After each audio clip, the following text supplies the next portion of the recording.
It has the creative power of God. Hallelujah. So once released, alam namin, Panginoon, na mayroong mga working sa buhay namin na pinagpapadala ninyo.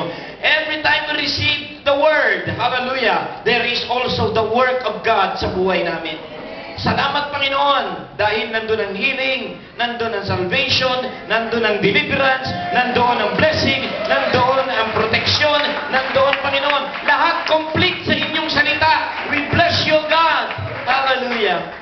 And we are careful to give you the glory, the praise, and the honor. Koberan niyo po ang inyong servant, kaming lahat, by the blood of Jesus and by the anointing of the Spirit. Thine is the kingdom, the power, and the glory, O God, in Jesus' name. Amen and amen! Hallelujah! Woo! Masayang masaya! Hallelujah! Alam niyo, at damang-dama ko yung tuwa ng Panginoon. Damang-dama ko yung masaya si Lord sa church. Bakit to? Ang service ng bawat isa dito ngayon, hindi lang individual. Nangyayari na yung sinabi natin, as for me and my house. Tinitignan ko po kayo kanina, pamilya na. Hallelujah. That's the tents of the righteous. Hallelujah. There will be rejoicing in the tents, in the camp, mga minamahal. Hallelujah. Salamat po. Sure na yung blessing. Sure na sure. Hindi sa church parating. Papunta sa mga bahay ninyo. Hallelujah. Pumili ng Diyos. Magiging equal po yan eh. Glory to God. Hallelujah. Siguro, iirang ako ng whiteboard, purihin ng Diyos. Sapagkat, napaka mahalaga sa puso ng Diyos ang bahay. Ang bahay. Bago ang bayan. Kung gusto ayusin yung bayan, ayusin muna ang bahay. Gusto ayusin yung church, ayusin muna ang bahay. Amen? Praise the Lord. Sapagkat ang ating pong mga buhay, yan po ay bahay ng Diyos. Yan, okay? Tumitira ang Diyos sa mga buhay na bato. Hindi po yung bato na patay. Okay? Pwede po ba nating tingnan muli? Kanina, sinimulan ko ang mensahe sa 1 Peter. Tama po ba? 1 Peter. Praise the name of the Lord. At ito ang sinabi. Sino nakakaalala yung message kaninang umaga? Saan ako nagsimula? 1 Peter 2:9. Chapter 2 pa rin tayo. Chapter 2 pa rin tayo, mga minamahal. Pero sisimulan natin sa verse, hallelujah, simulan natin po sa verse 1, sapagkat we are about to embark, ano po, sa isang biyahe ng exercising and practicing the holiness of God in our lives. The holiness of God in our lives.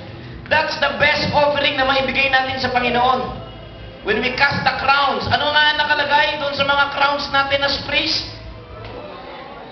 Holiness unto the Lord. Is it the diadems, mga minamahal? Is it the metal, yung gold that matters? No. It's not the gold and the diadems, mga kapatid. It's not even the authority. It's the holiness engraved, mga minamahal. It's the holiness. Okay? Ito po ang sabi dito. Hallelujah. Wherefore, laying aside all malice. Okay? Laying aside. Lay aside. Ano ibig sabihin ng lay aside? Out of the way. Itabi. Itabi na. I believe this is when Jesus is coming. Jesus Christ is coming. Totoo yan, pero hindi lang natin siya gusto dyan sa mundo siya babalik. Sa bahay natin is coming. Not for a visitation, but for a habitation. I'm not asking Jesus to come to bisita. No, but to mira. Be the Lord of the house. Jesus is the Lord of the house. Everybody say, Jesus is the Lord of the house. Alam niyo ba na si Jesus is very much a house boy? The blessing is in the house. Let me tell you that. The blessing is in the house. Jacob got the blessing because Jacob was a house boy. Si Joseph got the blessing because he always stick, mga minamahal, doon sa side ni Jacob. Yung patriarchal. They don't call it house back then, they call it tents. They stay doon sa father's tent, mga minamahal. Okay? Sabi ito, wherefore, laying aside all malice. And all, ano ba yung malice? Ano ba yung, taon? Of course, mali siya. Okay? Sa word pa lang, malayo na sa righteousness. Kasi ang righteousness, ang right ay, sa Tagalog, ang right ay tama. Ang wrong ay mali. Ito mali. Malis, malapit sa mali. Okay? Malis. Ano ba yung malis? Any relationship na mali. Pangunawa na mali. Anything na mali. Amen? You're getting it wrong. Malis. Okay? Mali. Mali talaga yan. Kahit anong tignan ko sa spelling na yan, pangit tanong. Okay? And all guile. Ano yung guile? Guile, mga minamahal, is guilt. Every believer, put it in your heart and your spirit, every believer na kay Jesus Christ must stand firm that your righteousness is the Lord. You stay in the Lord, you walk with God, have a right standing with God, and you'll be free from all guile is guilt. Ang hirap yata lumakad na kasama ni Lord na mayroon kang ina-harbor na guilt. Guilt, mga minamahal, ay finished product ng word na condemnation. Tama po ba? You have that feeling na, well, it's one thing to feel unworthy, that's humility.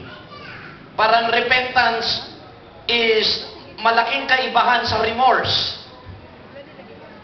Si Peter ay repentance. Si Judas ay remorse. Tama po ba? Yung repentance, pabalik, namatay ka, papunta ka sa buhay, pabalik. Yung remorse, pauwi sa kamatayan. Ayun yun. Praise the Lord. So, guile, all guile, and hypocrisies. Okay? And envies, and all evil speaking. Lahat ito, lay aside. Bakit natin ilay aside ito?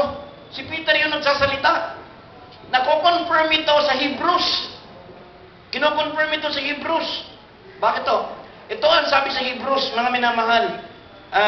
Chapter 12. Alam niyo po, lahat ako, kasama si Pastor Roderick dyan. Lahat tayo dito. Lahat tayo ito. Hallelujah. Hebrews chapter 12, verse 1, ito po yung sabi. Whoever wrote Hebrews, kasi ang Hebrews ay pinagtatalunan ng dalawang potensyal na kandidato ang sumulat. Nangunguna na si Paul. Maraming sinasabi na could have been kung tingnan niyo yung mga Bible ninyo, tingnan niyo nga po, silipin niyo nga yung mga Bible ninyo sa unahan ng Hebrews. Anong nakalagay sa Hebrews? Sa unahan. Sa taas. The Epistle of what? Meron kayo? Wala? Wala dyan. Pero dito sa aking Bible, yung ibang mga Bible, ay inilagay pa rin nila na the Epistle of Paul the Apostle. So, kasi ang argument lang dito, kasi sabi ng iba, yung hindi mag-agree na si Paul, kasi nakasanayan na nila yung norm na literary prose ni Paul, na pag sumulat si Paul, lagi niyang unahin na Paul, yung sender, an apostle of the Lord Jesus Christ. Sa lahat ng sinulat niya, hindi nag-appear yung pangalan niya dito. Pero marami pa rin nagsabi na Paul pa rin. Sabi dito, authorship uncertain, but commonly attributed by the fathers to Paul. Kasi ang Hebrews ay parang mas magandang bersyon ng 5 books ni Moses. Yan. Para maintindihan mo yung Pentateuch. Mas pinaintindi dito. Ang keyword sa Hebrews, dalawa. Yung word na let us at saka better. Andyan yung let us labor, let us not forsake, puro let us yan. Halos every chapter nandyan may let us na binanggit, and it's an exhortation. At the same time, nandun din po yung word na lahat ngayon sa New Testament ay better. A new and better way, better promises, better covenant, better talaga. Okay? Anyway, ang pangalawang kandidato sa Hebrews ay si James. Yan, yung author din ng James. Not James na kapatid